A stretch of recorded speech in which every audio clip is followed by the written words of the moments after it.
Hi everyone. Today I'm going to read a chapter from The Tales of Peter Rabbit and His Friends. And I was interested to see when I opened this book what it says here. This book belongs to Allison Jean Deming. So the first chapter is The Tale of Peter Rabbit.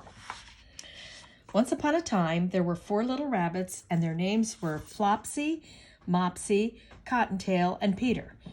They lived with their mother in a sandbank underneath the root of a very big fir tree. "Now, my dears," said old Mrs. Rabbit one morning, "you may go into the fields or down the lane, but don't go into Mr. McGregor's garden. Your father had an accident there. He was put in a pie by Mrs. McGregor. Now run along and don't get into mischief. I am going out." Wow, what do you guys think about that? 4 little rabbits all by themselves in their house. So I guess they did that back then. Then old Mrs. Rabbit took a basket and her umbrella and went through the wood to the baker's. She bought a loaf of brown bread and 5 currant buns. A currant is kind of like a raisin. Flopsy, Mopsy, and Cottontail, who were good little bunnies, went down the lane to gather blackberries. But Peter, who was very naughty, ran straight away to Mr. McGregor's garden and squeezed under the gate. First he ate some lettuces and some French beans, and then he ate some radishes. And then, feeling rather sick, he went to look for some parsley. But round the end of a cucumber frame, whom should he meet but Mr. McGregor? Mr. McGregor was on his hands and knees planting out young cabbages, but he jumped up and ran after Peter, waving a rake, calling, "Stop, thief!" Peter was most dreadfully frightened. He rushed all over the garden, for he had forgotten the way back to the gate. He lost one of his shoes among the cabbages, and the other shoe amongst the potatoes. After losing them, he ran on 4 legs and went faster, so that I think he might have got away altogether if he had not unfortunately run into a gooseberry net and got caught by the large buttons on his jacket. It was a blue jacket with brass buttons, quite new. Peter gave himself up for lost and shed big tears, but his sobs were overheard by some friendly sparrows who flew to him in great excitement and implored him to exert himself. Mr. McGregor came up with a sieve, which he intended to pop upon the top of Peter, but Peter wriggled out just in time, leaving his jacket behind. And he rushed into the tool shed and jumped into a can. It would have been a beautiful thing to hide in if it had not had so much water in it.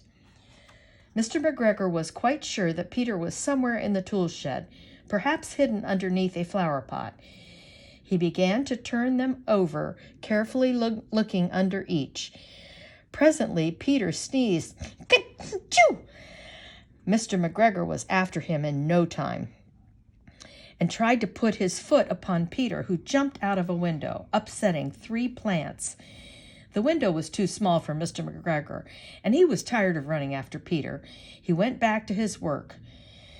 Peter sat down to rest. He was out of breath and trembling with fright, and he had not the least idea which way to go. Also, he was very damp with sitting in that can. After a time, he began to wander about, going lippity-lippity, not very fast, and looking all around. He found a door in the wall, but it was locked, and there was no room for a fat little rabbit to squeeze underneath.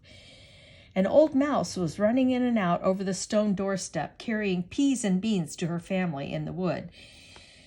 Peter asked her the way to the gate, but she had such a large pea in her mouth that she could not answer. She only shook her head at him. Peter began to cry.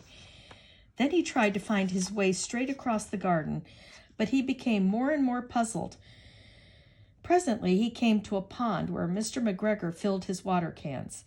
A white cat was staring at some goldfish. She sat very, very still, but now and then the tip of her tail twitched as if it were alive. Peter thought it best to go away without speaking to her. He had heard about cats from his cousin little Benjamin Bunny. He went back towards the tool shed, but suddenly, quite close to him, he heard the noise of a hoe. Scritch, scratch, scratch, scritch. Peter scuttered underneath the bushes, but presently, as nothing happened, he came out and climbed upon a wheelbarrow and peeped over. The first thing he saw was Mr. McGregor hoeing onions. His back was turned towards Peter, and beyond him was the gate. Peter got down very quietly off the wheelbarrow and started running as fast as he could along a straight walk behind some black currant bushes. Mr. McGregor caught sight of him at the corner, but Peter did not care. He slipped underneath the gate and was safe at last in the wood outside the garden. Mr. McGregor hung up the little jacket and the shoes for a scarecrow to frighten the blackbirds. Peter never stopped running or looked behind him till he got home to the big fir tree. He was so tired that he flopped down on the nice soft sand on the floor of the rabbit hole and shut his eyes. His mother was busy cooking. She wondered what he had done with his clothes. It was the second little jacket and pair of shoes that Peter had lost in a fortnight. Do you know what fortnight means?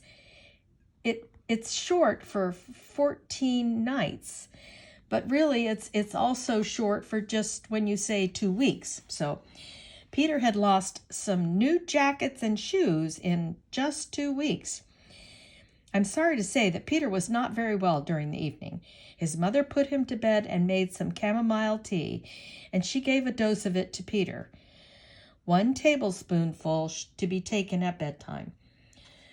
But Flopsy, Mopsy, and Cottontail had bread and milk and blackberries for supper.